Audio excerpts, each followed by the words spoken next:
My name is Alecia. I am 34 years old. I have carried a secret inside me for many months. I have not said it out loud before. I am married, and I am pregnant, and the child is not my husband's. I wake up every morning before the alarm. The room is quiet. The light is soft. I lie still and listen to my breath. I count it. I always do. 1, 2, 3. It helps me stay calm. My husband sleeps next to me. His back is turned. His breathing is deep and easy. I watch it rise and fall. I think about how simple his sleep looks. I think about how heavy my own chest feels. I go to the kitchen and make coffee. The smell fills the room. I use the same cup every day. It has a small crack on the handle. I tell myself I should throw it away. I never do. I stand by the window and look outside. Cars pass. People walk fast. Life moves. I stay still.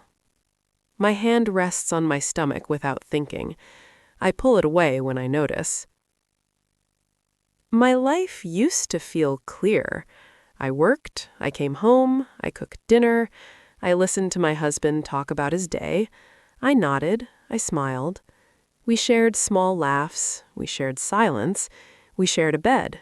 It was not bad, it was not exciting, it was safe. I thought safe was enough. His friend started coming over more often last year. He had known my husband since college. I had seen him before, but not like this.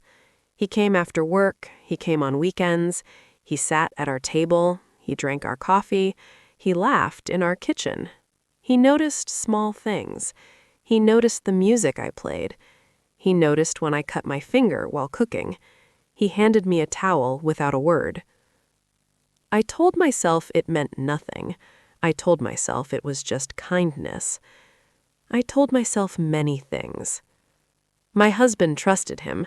I could see it in the way he left us alone to run errands. I could see it in the way he asked him for advice. I watched their easy bond.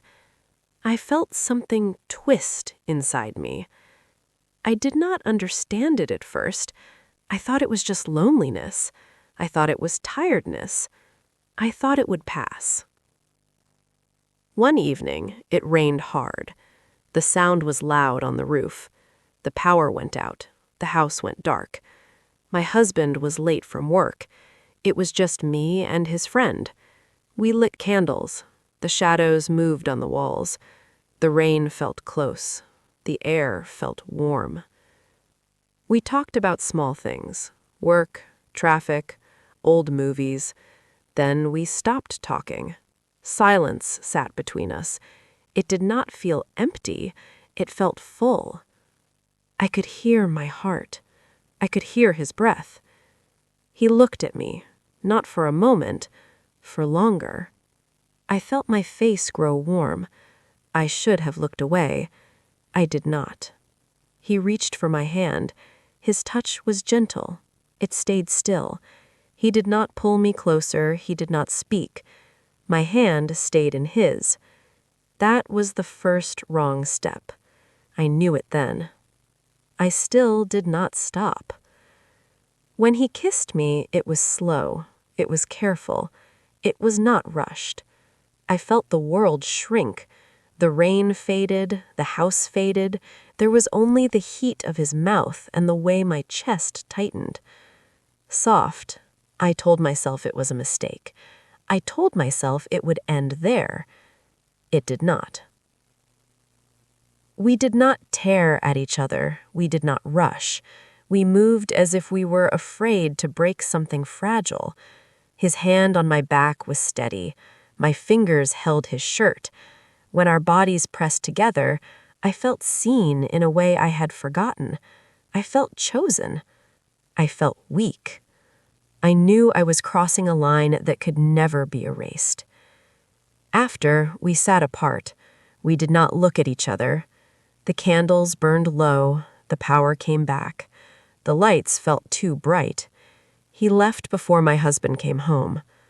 I washed my hands again and again. I brushed my teeth until my mouth hurt.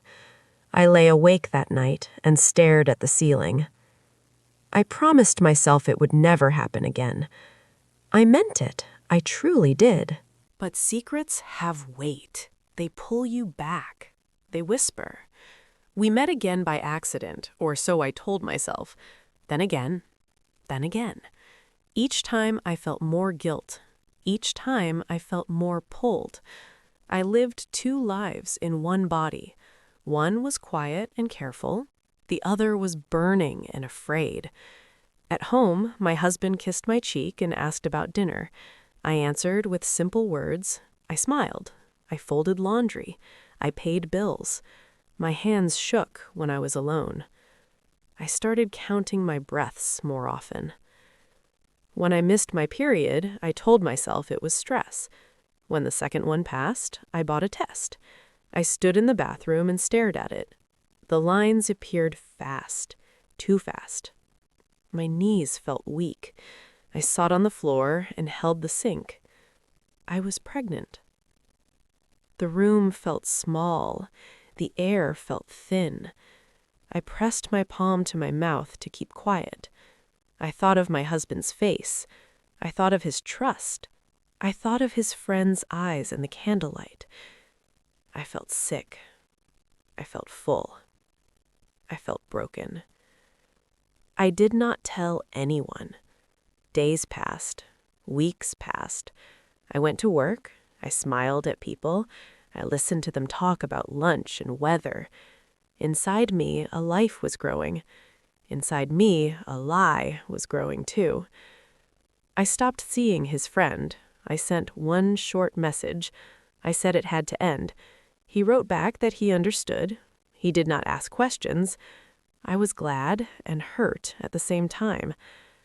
I felt alone in a way I had never known.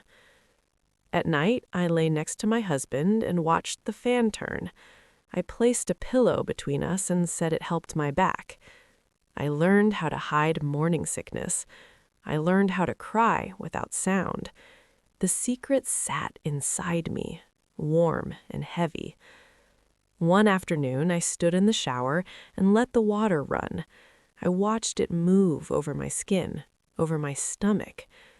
I thought about how life can begin in silence. I thought about how easy it is to make a choice. I thought about how hard it is to live with it. That was the moment I understood something I had been avoiding. I was not confused anymore. I was afraid, to be honest. I did not want to be forgiven. I wanted to stop lying. I wanted to look at myself without turning away. That evening, I made dinner. I set the table. My husband talked about his day. I listened. My hands trembled, but my voice stayed calm. After we ate, I asked him to sit with me. He looked surprised. He agreed. The words did not come fast. They came slow. I told him I was pregnant. I told him the child was not his. I did not tell details. I did not defend myself. I told the truth and let it stand. The silence after was deep. He stared at the floor. His face changed. I watched pain move across it. I felt it like a weight on my chest. I did not reach for him. I did not cry. I waited. I do not know what will happen next. This story is not about the future. It is about the moment I stopped running. It is about choosing to face the mess I made. The secret had been like a stone in my pocket, heavy, cold, always there. When I finally set it down, my hand felt empty. My heart still hurt, but I could breathe. Now when I wake up early, I still count my breaths. 1, 2, 3. The world still moves. I still stand by the window with my coffee. The crack on the cup is still there. Some things do not change. But inside me, the weight has shifted. It is no longer hidden. It is like carrying rain in open hands. It falls. It hurts. It is real.